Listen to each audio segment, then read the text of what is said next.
All right, so this is Fudge-a-mania Chapter 5, Uncle Feather's Adventure. The next day when I got up, Fudge's bed was empty. He doesn't know you're supposed to sleep late when you're on vacation. I pulled on my jeans, which I had left on the floor. They felt cold and damp. I forgot about the sloped ceiling until I stood up and whacked my head. That made me so mad I kicked the wall. So before the day had even started, I had a bump on my head and a pain in my foot. As I pulled on my sweatshirt, I heard foghorns in the distance. I took a look out the window, nothing but white. We were completely fogged in. I hope Grandma's making cocoa, I thought on my way downstairs. She likes to get up early. She says at her age, you really appreciate morning, and there's no point in wasting it. So I wasn't surprised to hear her laughing as I came through the inside door. The kitchen and living room are really one big room with a stone fireplace in the center. Buzzy Sr. was having breakfast with Grandma, and they'd really hit it off last night. At supper, they'd laughed so hard you thought they were old friends. At the same time, Grandma was trying to feed Tootsie oatmeal, but Tootsie likes to feed herself, so she grabbed the spoon out of Grandma's hand and wound up with a blob of oatmeal in her hair. Pee, Tootsie said when she spotted me. You have to go potty? Grandma asked, as if Tootsie is toilet trained, which she definitely is not. She's trying to say Pete, Fudge explained. He was at the table counting Cheerios. He counts out exactly 200 before he starts to eat. It takes forever because half the time he gets his numbers mixed up. Mom says it's just another phase and he'll get over it. He better, or he'll never make it to school on time. Then Sheila waltzed in, wearing a fuzzy pink robe and bunny slippers. You'd think she'd be embarrassed to be seen that way, but I guess nothing embarrasses the Cootie Queen. When Jimmy finds out he has to see her first thing in the morning, he'll be on the next plane back to New York. Sheila opened all the windows in the living room on her way to the table. What are you doing, Sheila? Grandma said. You're freezing us out. I can't stand the smell, Sheila said. It's a Maine smell, Buzzy Sr. said. It's the dampness and the mildew. Doggy dew is more like it, Sheila said. Maybe your dog goes inside, but my dog doesn't, I told her. Close the window, Sheila, please, Grandma said. The baby could catch a chill. Sheila muttered to herself, but she closed the windows. When she got to the one in front of Uncle Feather's cage, she peered inside and said, Where's your bird, Fudge? What do you mean? I asked. I mean, Uncle Feather's not in his cage, Sheila said. I looked over at Fudge, but he kept counting his Cheerios. 82, 83. His bird is gone? I asked. Yes, Sheila said, gone, as in not present, as in disappeared from view. I jumped up from the table and ran over to Uncle Feather's cage. Sheila was right. Uncle Feather was definitely not present. I looked back at Fudge, who kept counting his Cheerios. 84, 85. Where's Uncle Feather? I asked him. Someplace nice, he said. 86. What does that mean? I said. I'm trying to count. I'm waiting for an answer, I told him. So was everyone else. Finally, Fudge looked up from his Cheerios. He was bored. He wanted to come out of his cage. You let him out of his cage? I couldn't believe this. Just for a little while. He started counting again. 52, 53. Go get him, I said. First, I'll have my cereal. Oh, no, you won't, I told him. First, you'll get your bird. Grandma, Fudge said in his best little boy voice, but Grandma didn't fall for it. Go get your bird, Fudge. Your cereal will wait. Buzzy Sr. and Grandma exchanged a long look as Fudge ran out of the room and headed up the stairs on the Tudman side of the house. Then they laughed. But I didn't see anything funny. I sat down and buttered a piece of toast. In a couple of minutes, Fudge was back. He's not there. Not where? I asked. Not where I left him. Where did you leave him? I can't tell, but he's not there anymore, and the window's open. I looked over at Sheila. Well, how was I supposed to know his bird wasn't in its cage? She said. You opened the windows everywhere? I asked. Well, yeah, because of the smell. I shoved my chair back from the table. Let's not panic, Sheila said, sounding exactly like her father. Let's think this through in a logical way. I've thought it through, I told her. I grabbed my rain jacket from the hook near the front door. Come on, I called to Fudge. Search and rescue, Buzzy Sr. said. That's the spirit. He raised his coffee cup to toast us. I helped Fudge into his new yellow slicker. It's so long it hangs down to the ground, making him look like a little old man with no feet. I stuck the matching hat on his head. Be careful, boys, Grandma called. It's very foggy out there. Wait, Sheila said. I'll get dressed and come with you. Forget it, I told her. You're making a big mistake, she said, because I'm the one who noticed the empty cage. Yeah, and you're the one who opened all the windows. I pushed Fudge out the door and let it slam behind me. Outside, the fog was so thick you couldn't even see the cars parked in our driveway. It was like standing inside a big white cloud.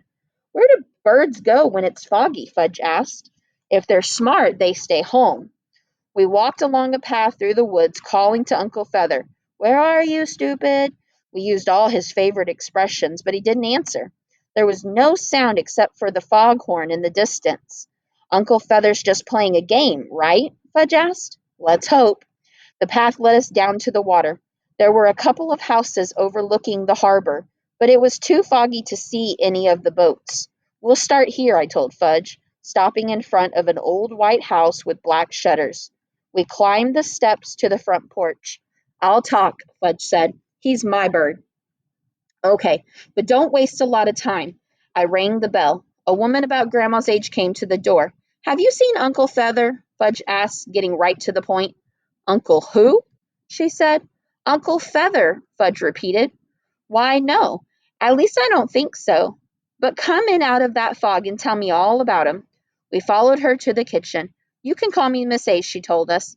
My husband and I live here all year round. Where are you boys staying? Through the woods, Fudge said. We have a swing. Oh, yes. I've noticed a whole gang at that house. There's Mommy and Daddy and Tootsie and Grandma, Fudge said, ticking off names on his fingers. And Buzzy Sr., Sheila, Libby, Mr.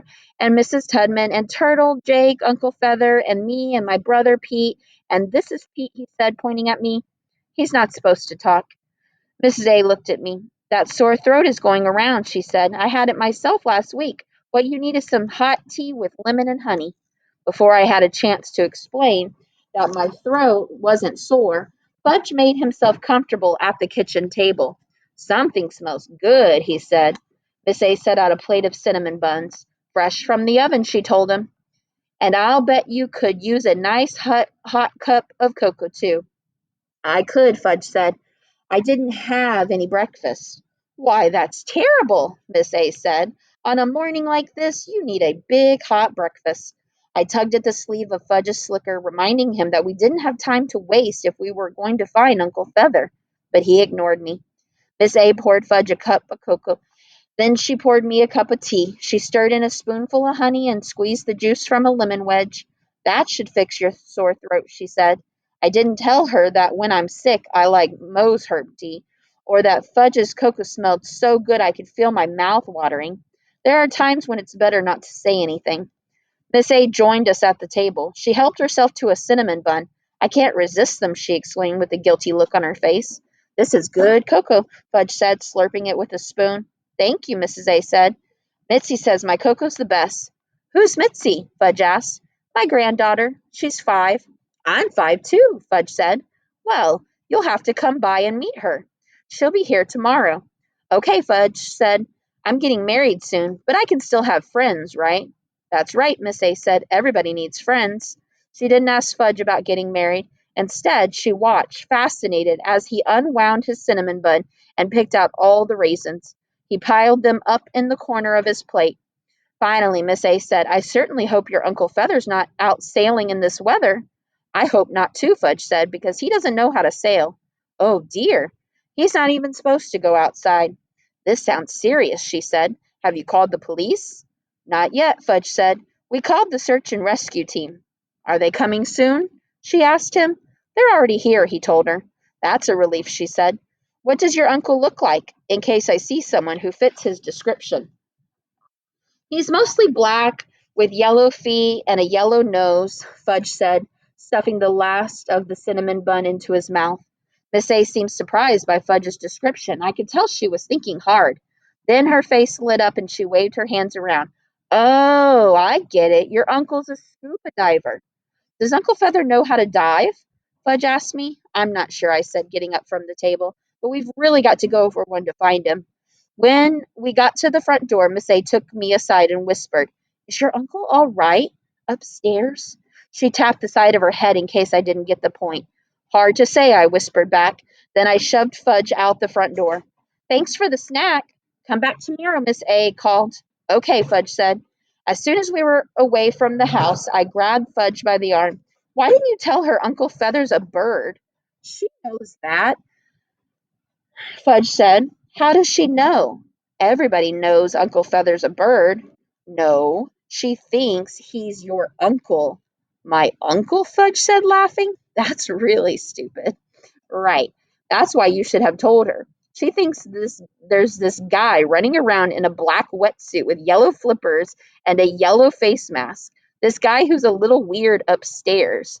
I tapped the side of my head the way Miss A had, and that he's your uncle. Come on, Pete. That's what she thinks. She doesn't know Uncle Feather's a Minya bird because you didn't tell her. You have to give the facts. You have to say, my Minya bird is missing. He's mostly black with yellow feet and a yellow bill. Not nose, I told him. People have noses. Birds have bills. Get it? She made good cocoa. If you strive for Coco at every house, we're never going to find him. Never? Never. Fudge started crying.